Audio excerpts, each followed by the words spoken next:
How about the Week 16 injuries we're tracking? You brought up Alvin Kamara, Matthew.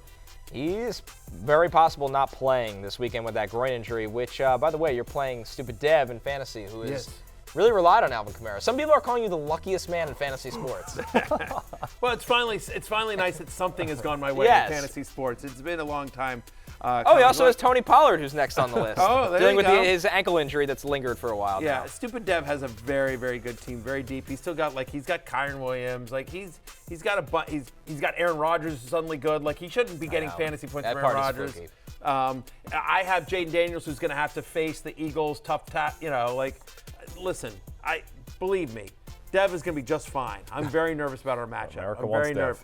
Very nervous, but go back to that full screen for one quick second here. Kendre Miller, I just want to talk about here. As you see Alvin Kamara and kind of the injuries we're tracking, there's a chance that not only that Kamara misses this week, but just misses the rest of the season. It's a lost season for New Orleans. So Kendre Miller, we've talked about him earlier in the week about, hey, pick him up just in case this thing happens, and it has. He's had 2 games with 12 or more touches. He's averaging 14 fantasy points per game in those games. Worth noting the Packers allow the 8th most fantasy points to opposing running backs since Week 12. So Kendre Miller in a game that should be cold in Green Bay is due for a big workload as well.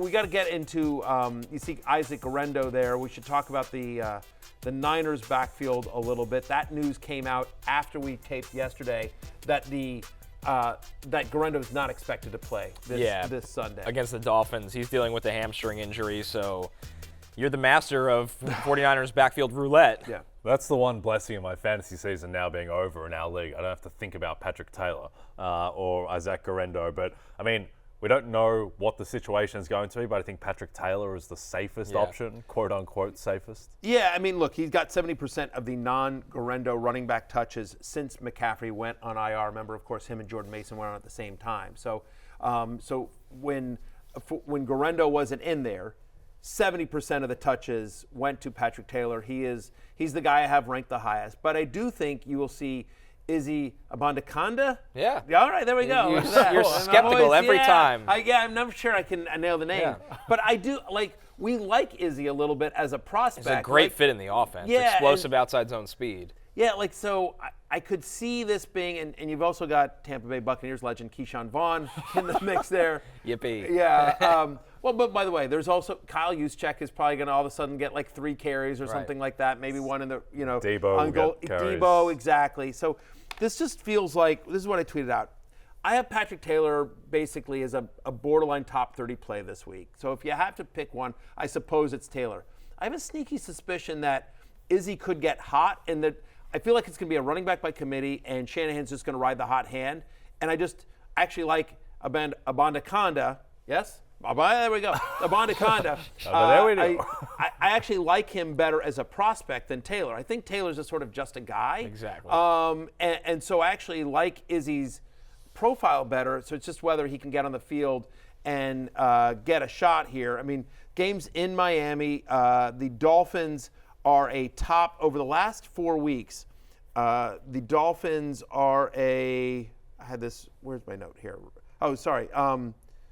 I'm missing it on my note. Oh, they're the 6th best run defense over the last 4 weeks. Yeah, I knew it was a top 10. So they're the 6th best. So fantasy playoffs. If you're desperate, I suppose, Taylor.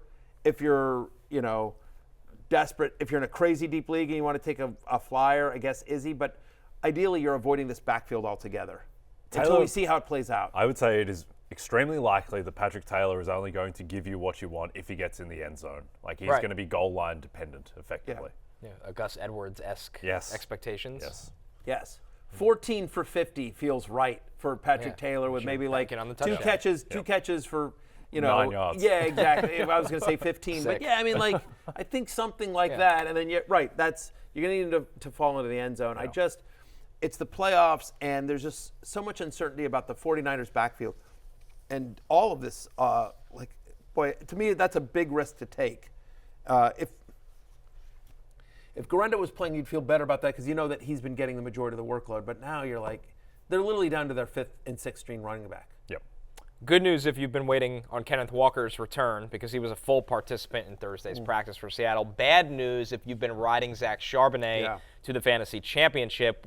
He was limited during Thursday's practice with an oblique. So now the classic Kenneth Walker, Zach Charbonnet flip.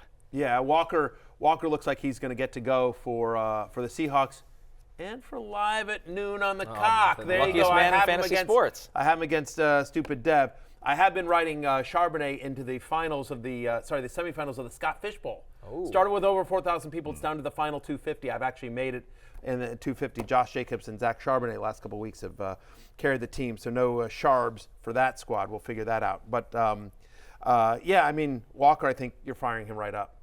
You're excited about this. Yeah, exactly. It would be interesting to see if there is a bit more of a timeshare than there was. They've just flipped between if Ken Walker's healthy, then he's a workhorse, and if Ken Walker's out, then Zach Charbonnet is a workhorse.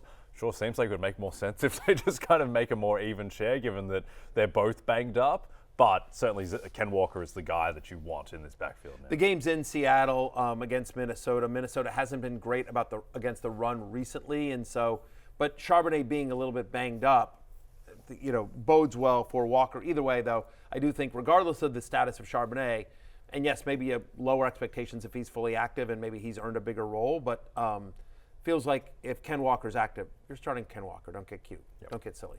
Hey, it's Matthew Berry from NBCSports.com and RotoWorld.com, and I want to thank you so much for watching whatever it is you just watched, or if nothing else, being too lazy to click out of the autoplay after this video started, after whatever it is you actually wanted to watch finished.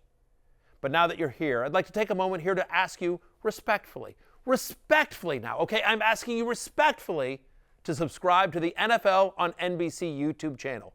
You'll get the latest RotoWorld fantasy news headlines, all sorts of great shows, including my own Fantasy Football Happy Hour. So go subscribe now. Again, I'm asking respectfully.